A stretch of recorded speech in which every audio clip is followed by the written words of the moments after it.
Hi friends, তোমরা কেমন আছো? আমিও খুব ভালো আছি। দেখো, আমি সেজেগুজে বেরিয়ে পড়েছি আজকে পুজো দেবো বলে। হঠাৎ করে ঠিক হয়ে গেছে, বরের সাথে বেরিয়ে পড়লাম। আর বেরিয়েছি একদম ভরা দুপুরবেলায়। বেলা 1টা 1:30 বাজে সেই সময়।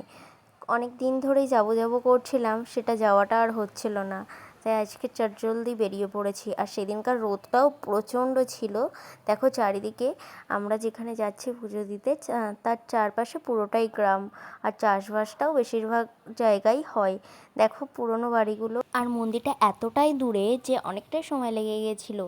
জায়গাটার নাম হচ্ছে পাগলাখালি। অনেকটাই জাগ্রত।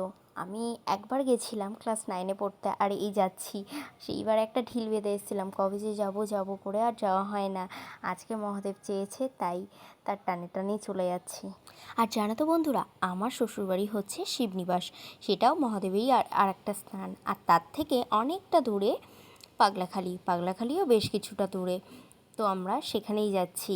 আর এর মধ্যে সকাল থেকেই মনটা খারাপ ছিল কাশ্মীরে জঙ্গি হামলার ব্যাপারটা শুনে। কারণ আমরা আগের মাসেই কাশ্মীরে গেছিলাম। এই তো 1 মাসও হয়নি, তার মধ্যে আমরা ঘুরে চলে এসেছি। তো যারা ঘুরতে গেছে তাদের জন্য খুব মনটা খারাপ লাগছিল। আর বলতে বলতে দেখো আমরা পৌঁছেও গেছি পাগলাখালি। এই ব্রিজ, এই ঝিলটা পেরিয়েই পাগলাখালি। ওই যে দেখতে পাচ্ছ ওই দিকে কাঁসর ঘণ্টা বাজছে। আর এই যে নৌকাগুলো এত সুন্দর লাগছিল দেখতে, কি বলবো। আর স্রোতও ছিল জলের অনেক। তো বর তো আগেই বাইক নিয়ে চলে গেছে, আমি ওর বাইকে উঠিনি। এখানেই চলে আসিনি, এখান থেকে প্রায় 500 মিটার আমাদেরকে যেতে হবে। আমার তো বাইক আছে, আমি বাইকে করেই চলে যাচ্ছি। আর ওখানে না আজকে মেলা হয়। যেহেতু আজকে বৃহস্পতিবার, সোমবার আর বৃহস্পতিবার ওখানে মেলা হয়।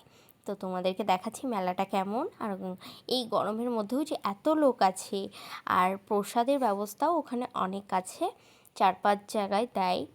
তা আগে পুজোটা দেবো, তারপর দেখো তার পাশে ঝিলের হাওয়াটা এত ভালো লাগছিল। ওখানে অনেক লোকজনও ছিল। আর এতটা ঠান্ডা জায়গাটা, বলতে আমরা পৌঁছেও গেলাম। দেখো চারিদিকে মেলা আর মেলা।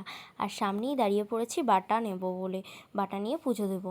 এখানে বিশেষত কি জানো তো, এই গাছটা, এই বট গাছটা এত পুরনো আর একই রকম অবস্থায় আছে। আমি 6 বছর আগে এসেও যেমনটা দেখেছি তেমনটাই, না বড় হচ্ছে না পাতা। দেখো বন্ধুরা, সেই গাছের গোড়ায় পুজো হয়।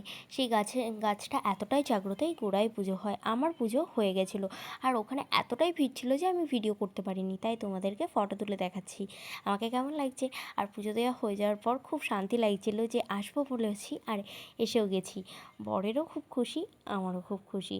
তা আমরা পুজো দিয়ে প্রসাদ পেয়েছিলাম খিচুড়ি। কিছুক্ষণ দেরি করি খিচুড়িটা পেয়ে আমরা